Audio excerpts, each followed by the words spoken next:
Thank you for inviting me. It's just for full disclosure, I got in yesterday and it is midnight in Los Angeles. So So you're still awake? so I'm still awake. I'm a night owl, so I'm okay for another like a session or two. But if you see me nodding off at noon, you know why.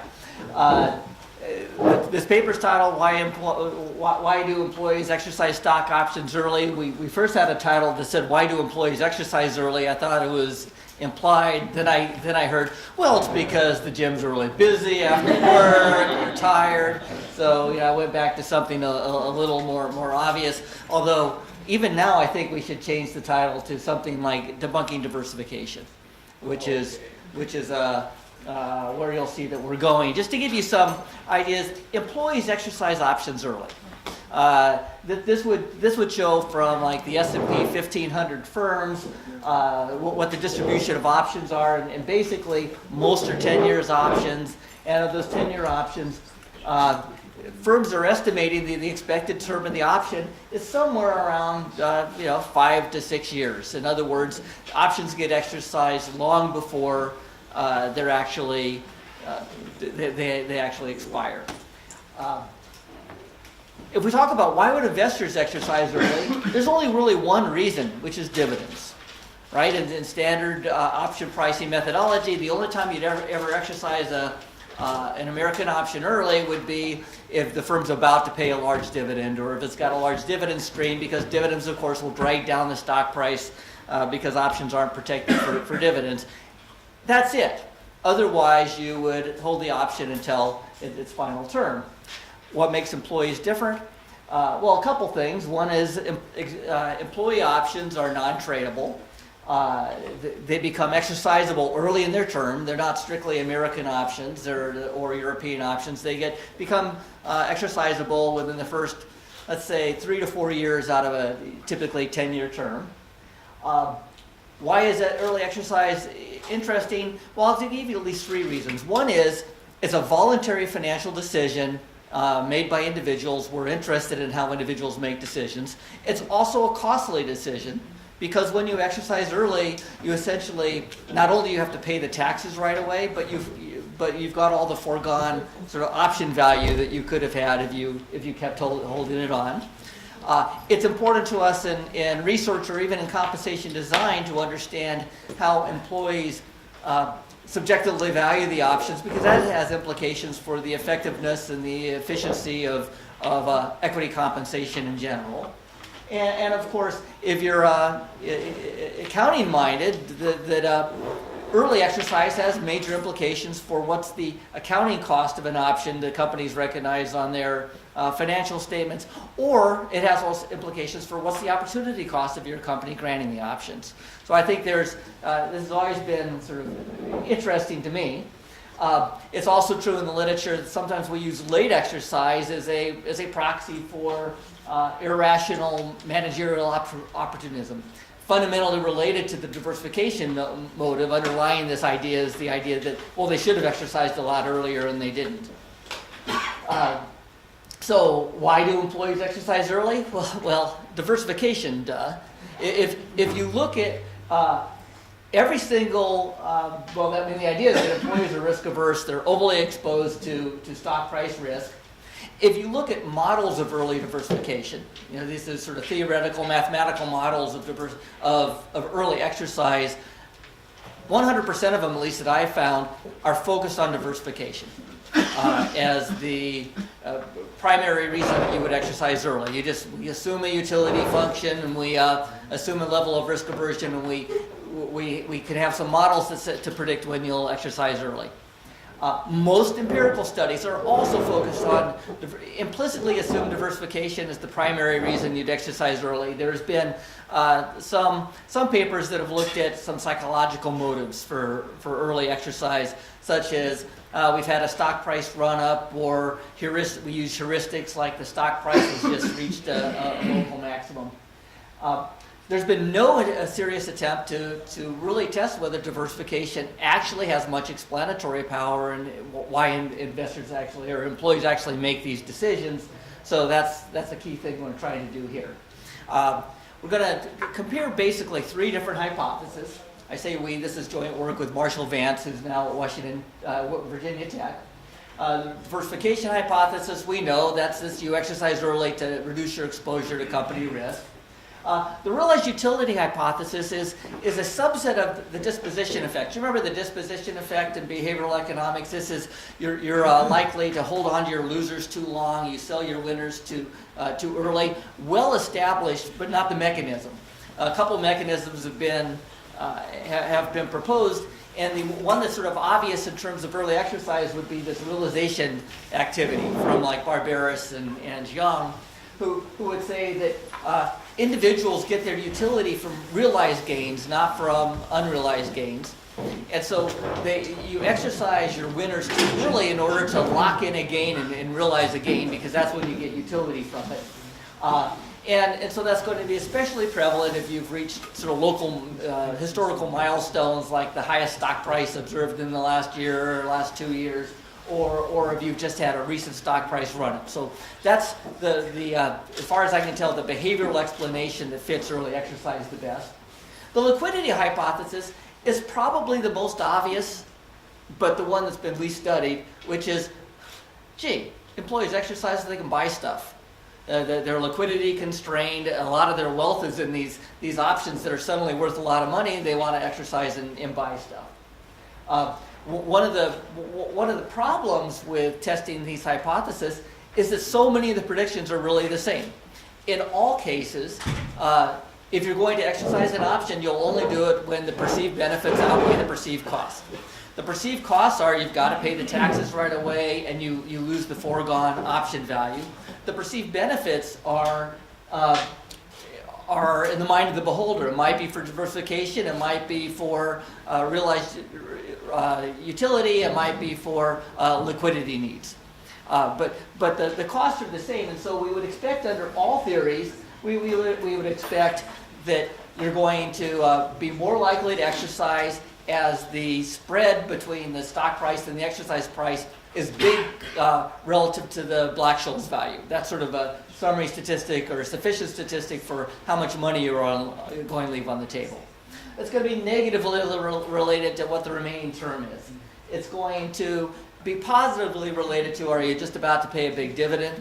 It's going to be positively related to, did you just have an option that vested? Did this particular option just vest because you might have a pent-up demand under any one of those hypotheses to exercise? You just couldn't do it, but all of a sudden it becomes exercisable. I'll use the word vest, even though options never vest, they just become exercisable.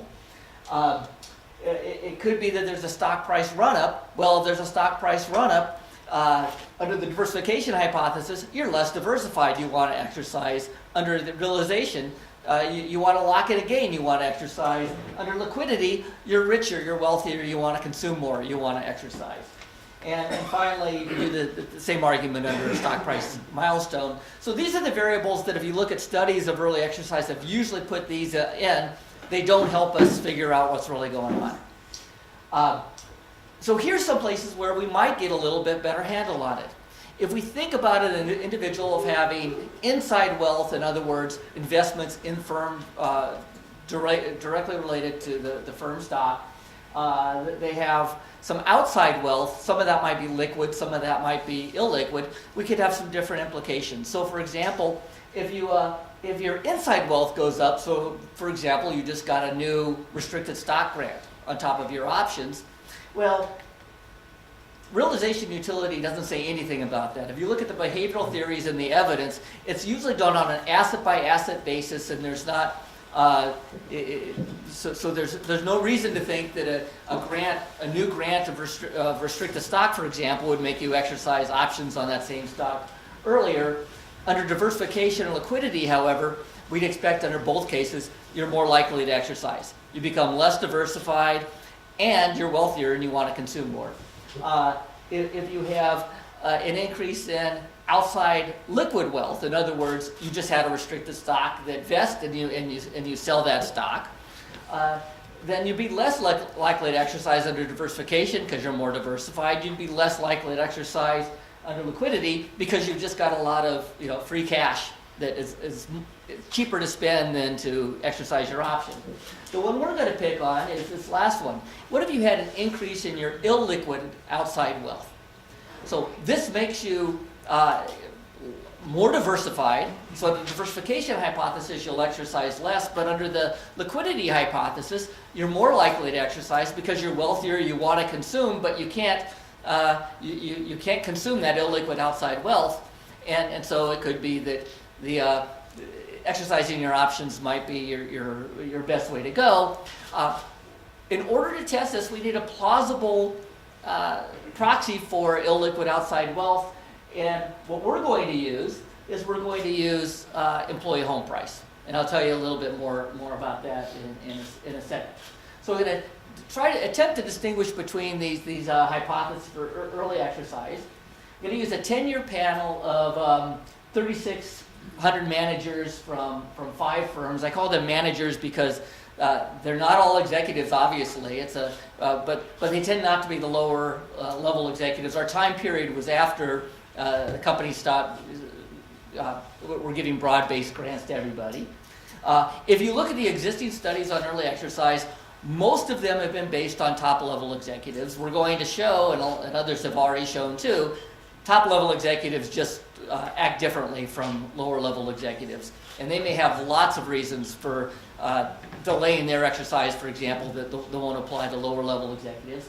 So we're more like this column on the right, which are lower-level executives. Hutter and Lang have several interesting papers on the same data set, seven firms and about 58,000 employees, because this is when we're granting more options to more employees. Carpenter, Stanton, and Wallace have this huge data set with up to 88 firms with 290,000 employees. And so that's a recent paper. And so these are sort of the papers that we're mimicking. We have a couple of advantages of our data. One is we have very rich data on the other equity grants, the grants of restricted stock, the grants of performance shares, the grants of other stock options. We actually have those grants, the entire history of the executives going back to 1980. We only have the exercise data for this 10-year period.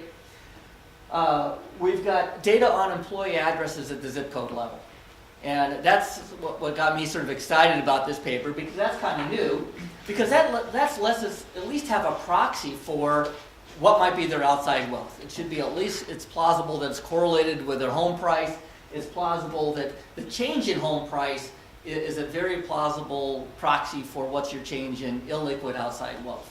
So I'm going to use this quite a bit.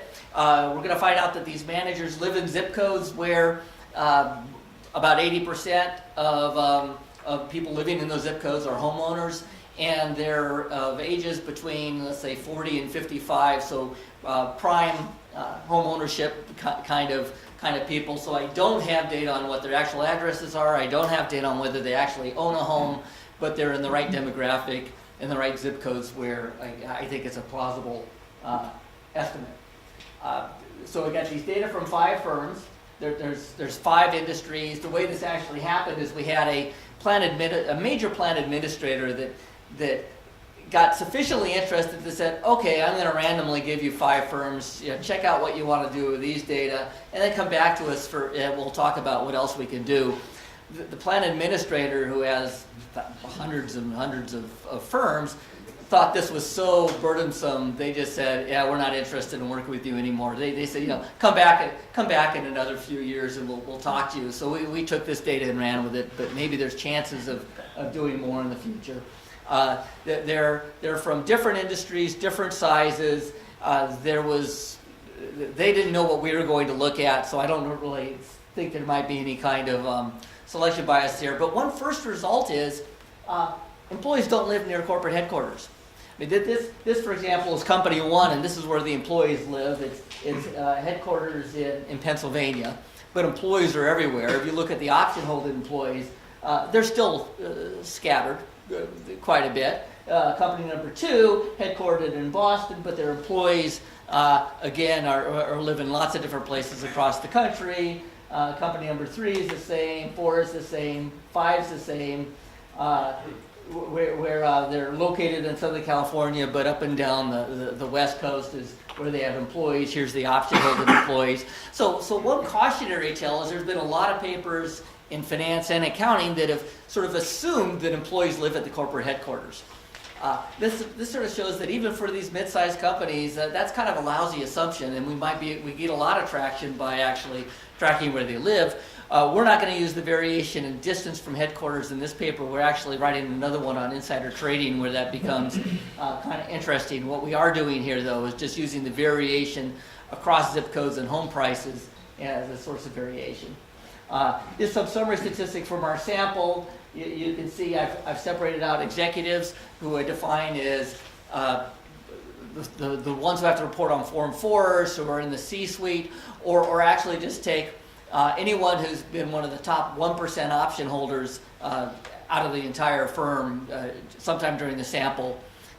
We're not sensitive to exactly what that split off is, but you'll see there's sort of major differences here. One is in the, this is a pawn exercise for about 11,000 exercise events when you exercise. The executives capture about 88% of the market value. There's a paper by Bettis, Bizak, and Lemon that have estimated about 90%. We're almost dead on what they said. By the way, they got to the 90% and said, early exercise isn't really a problem. They're capturing almost everything, for goodness sake. They got 90% of it. 90% means they're forfeiting 10%. That's exactly what in the United States you forfeit if you take money out of your 401k early. And we think that's crazy behavior, right? But that's what the executives do. But the non-executives, they're leaving 30% on the table on average. They're exercising these options when there's still about 70% of the term left. So they're exercising really early. Not surprisingly, they're a little bit younger than the executives. They've been in the firm less long than the executives. And if you look at the ratio of stock ownership to the home price, the executives have a median of about 5 to 1. They own about 5 times more equity than is their home price. The other executives have a median of about 0.4 to 1. Yes? One thing that's always bothered me, many options, if I employ you and I fire you tomorrow, you lose your options. They're not vested, they're only exercisable. That's how I started. I would say options don't vest, they become Isn't that a exercisable. big risk? If I'm an employee out in the boondocks, I don't know what central management's going to do. So- I might get 0 tomorrow. So actually, very few companies will cancel your exercisable options when you're fired. They typically give you about 30 to 60 days in order to exercise them. And what we do, since we have the full employment histories, we know when they were terminated. We actually get rid of anyone who's close to leaving the firm. But we don't count those cases, for example, when exercises happen after termination.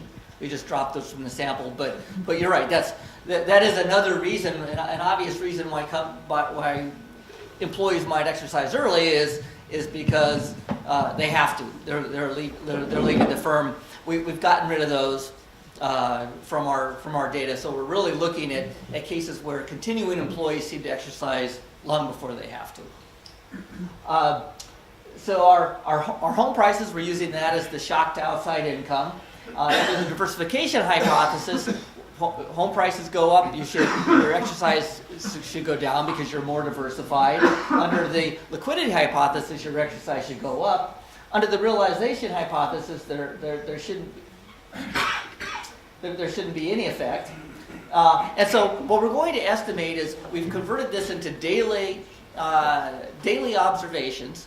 And so this is going to be what's the probability that you exercise on any particular day. And actually the left-hand side variable, we've used same results whether we do a 0-1, did you exercise, or what fraction of available options did you exercise, where available options are ones that are in the money and exercisable because because there's no real interesting story in not exercising unavailable options. Yeah.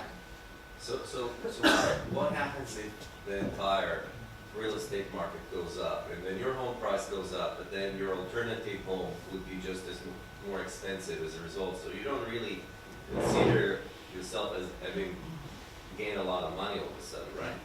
I don't know. I live in California, and when our price goes up, I'm saying that's another vacation in retirement.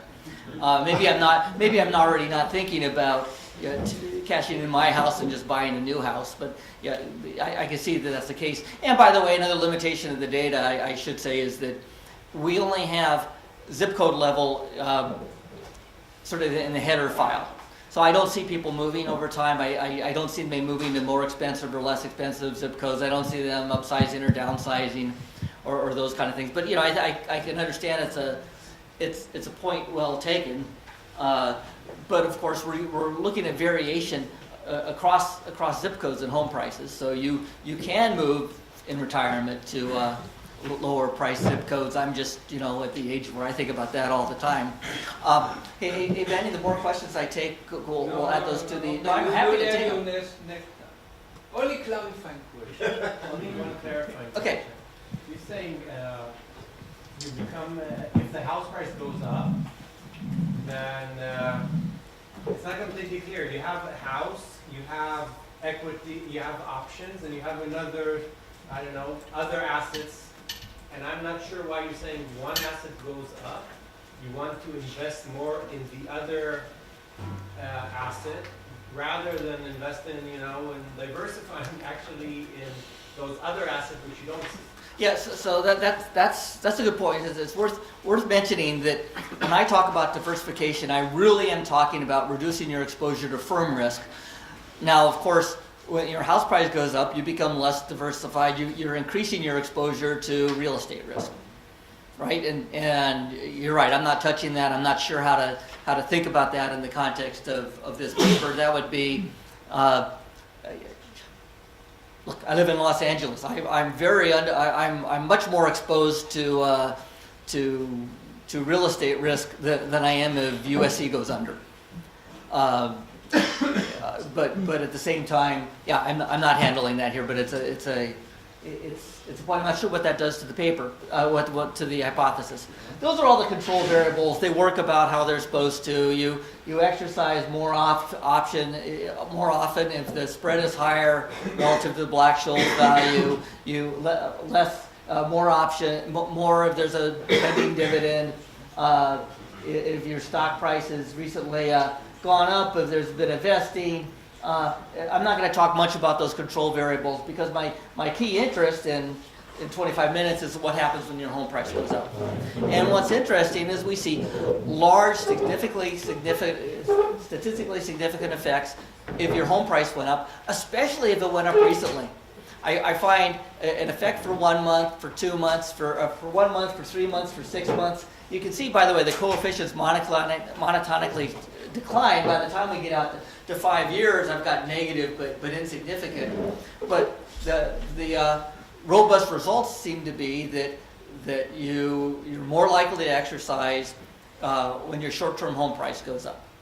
I should also say that all the regressions, I've got individual fixed effects that helps handle the difference between executives and non-executives, and it takes away just individual propensities to exercise and consume everything. I've got things clustered at the employee level, but this would be one of the main results that I got to, so I feel good about that. Next thing I looked at was recent equity grants. Now, there's no reason to think under the realization utility hypothesis that recent equity grants would have a role, but under the diversification hypothesis, you become less diversified, so you want to exercise more. Under the liquidity hypothesis, you become less diversified, you want to exercise more. So just looking at equity grants doesn't help much, but if I divide it into options versus RSUs, I get something more interesting. If you're worried about diversification, a given dollar grant in options increases your firm exposure because of the leverage of options, increases your exposure to firm risk more than does the same dollar value in RSU grants. And we're in a time period when firms are sort of substituting RSUs and options, maybe granting both of them at the same time, so that gives us another level to look at. And so what I would think is that under the diversification hypothesis, I would expect the effect on options to be higher than the effect on RSUs. if you get a recent grant. Under the liquidity hypothesis, I don't really have any reason to think that they'll be different. Under realization utility, I don't expect anything at all. What I found, first of all, sort of surprisingly disappointing, is I found, I suppose, positive but insignificant results. And it turns out, digging into this deeper, a lot has to do with this compounding effect that most of these companies are granting their equity about at the same day every year. The first week of October or the first Monday in October, sometime like that. And the vesting schedule is also anniversaries. So we got a whole lot going on anniversaries of these things. So it's confounding to look at, is this because your focal option is vested? Is this because of other grants just vested? What's going on? But one thing we did is at least preliminary, this is okay, I think I can do that, is as long as I just even take away any options that vested over the last 7 days, I did use a month here, I get more sensible results, which shows that, so ignoring your focal option vesting in the last week or the last month, big effect on a new equity grant, you're more likely to exercise, which is sort of what we thought. Big effect if that's on RSUs, nothing if it's on options. That's kind of interesting to me because that's counter to the diversification hypothesis. I suppose under the one version of the liquidity hypothesis, I wouldn't have expected a role here, but in fact, I can tell a quick behavior story that I believe that says, look, if you get an RSU grant, you can sort of feel it, you can touch it, you believe your wealth has gone up. If you get a grant of in-the-money stock options and the stock price is right at the exercise price, you don't feel like you want to go spend that right away. Okay, did a couple other tests here. One is suppose you let me take the model seriously, which is going to dovetail into the Albuquerque paper too a little bit. I'm going to take the model seriously. I'm going to assume you've got constant relative risk aversion. I'm going to assume that your outside wealth is your home price. Get basically the same results if I assume your outside wealth is 2 times your home price, half your home price. One thing we thought of, we haven't implemented yet, is include in your outside wealth the funds that you've raised when your options have been exercised or your restricted stock vest. But then for each exercise event, I can use a modified binomial model with 100 nodes starting on today to the end of the exercise. I can back in and say, what risk aversion would it take for you to actually exercise on that date? Now, how risk averse do you have to be in order to exercise on that date? One of the things you find is for the top executives, the big mode is between 0 and 1. Either the 0 or just the plug I put in when you wait till the end of the term to exercise, and yet the mode here is at 1. We tend to think those are people who exercise really early. Those seem too low. If you look at lower level executives, at least a third of them, or at least a fourth of them, are out here with risk aversion coefficients above 25, which we probably think are crazy. So the standard models aren't predicting early exercise decisions. Also, a lot of times you're exercising more than one option at the same time, and we could, or your option. This chart is a little bit different. This is saying for an individual who had actually exercised 5 different times during the sample, what's the distribution of their of the risk aversion coefficients? They're all over the map, so there's no internal consistency even within an individual. We look at clustering of exercises. You're likely to exercise a whole bunch at once. But you know what? I'm going to take the 2 minutes that I talk to people out of the 10 minutes of discussion. Okay, but actually I'm really close here. We look at clustering of exercises. You're likely to exercise options from different grants all at the same time. You can't explain that by diversification, and you also can't explain exercising everything all at once from one option if it was long past when they vested. So that's the kind of thing we do. We think this gives insight on all of these levels. Most studies assume diversification is the primary, if not the only reason for diversification. We show liquidity might even be more important than diversification. I'm done. Thank you. Thank you.